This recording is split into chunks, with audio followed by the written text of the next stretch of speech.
Evil has a reputation for making rowdy, aggressive, limit-pushing bikes, so it was easy to assume its new offering, a 140mm travel 29er, might be some big, long, difficult-to-manage sled of a bike.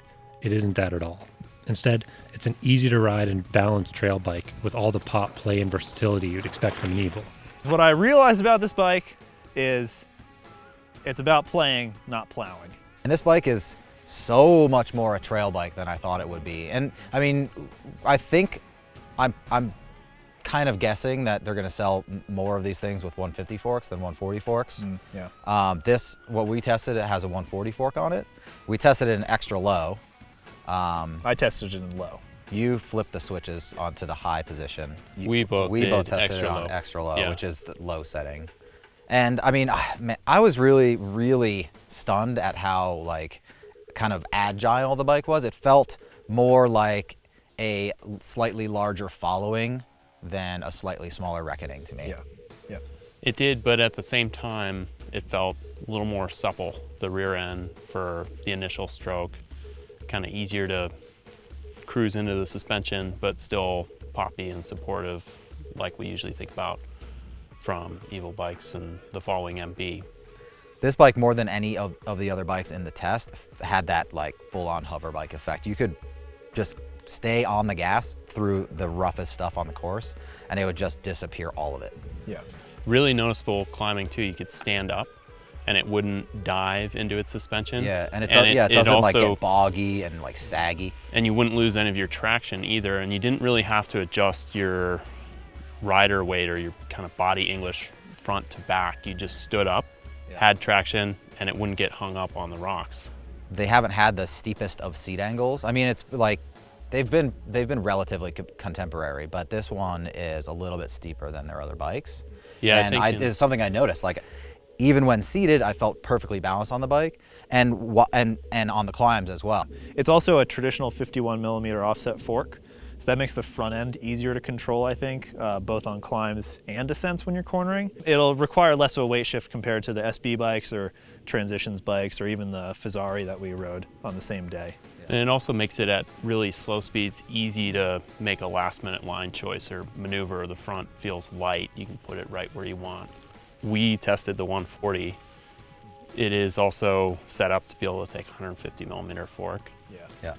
I'd like to ride it that way because I was looking for this to be a mini reckoning, and as you said, Palmer, it's really more of a big following.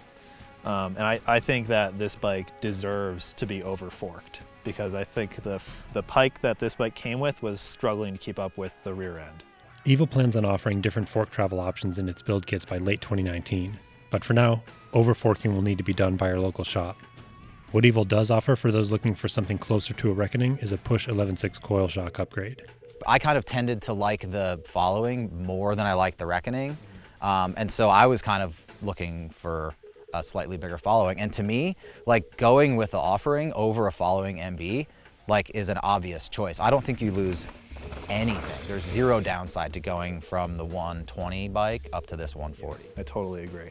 I think it actually gives you, I think, more support on the climbs than the following does. It probably has more traction. Yeah, more traction. I think it's at least as efficient, and it's obviously much more capable on the descents. Yeah, it has slightly more modern geometry. Puts you in a nice position for everything. I've ridden this with a 150 Lyric on the front of it, and I spend most of the time in low, not extra low, and it does give it a little bit more kind of bravado going downhill. A little bit more confidence, but it is a little bit less nimble, not quite as just flick it around, ground huggy, awesome for trail that isn't quite as steep. So you can set it up different ways for sure.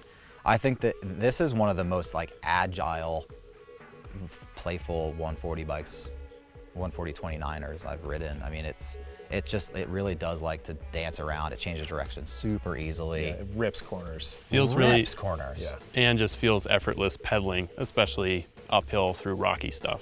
Yeah. Not hung up, light feel to it, quick, doesn't wallow in its suspension at all. I sure do wish that they would go with internal cable routing though. Yeah, it doesn't bother me that much, but you're persnickety about that. I'm persnickety about those things. Zip ties are an electrician's tool. I mean, they're neat little gadgets, zip ties, but They don't belong on bikes. What do you think of this versus, say, Ibis Ripmo? I think they're super similar. I feel like that Ripmo just gives you this exceptional energetic boost when you start putting power into it, and this doesn't quite do that, but it's still a really efficient climbing bike. Yeah, I feel like this bike is just like a touch more supple. It's even when you're on the gas through rough stuff. This is just a little bit more of a playful whippy bike, I think. Yeah. The offering has the ability to simultaneously create traction and be more ground huggy, while also always being at the ready to leave the ground and play. We're used to those things being mutually exclusive, but they don't have to be anymore. These attributes coalesce to make a uniquely spirited, capable, and just plain grin-inducing trail bike.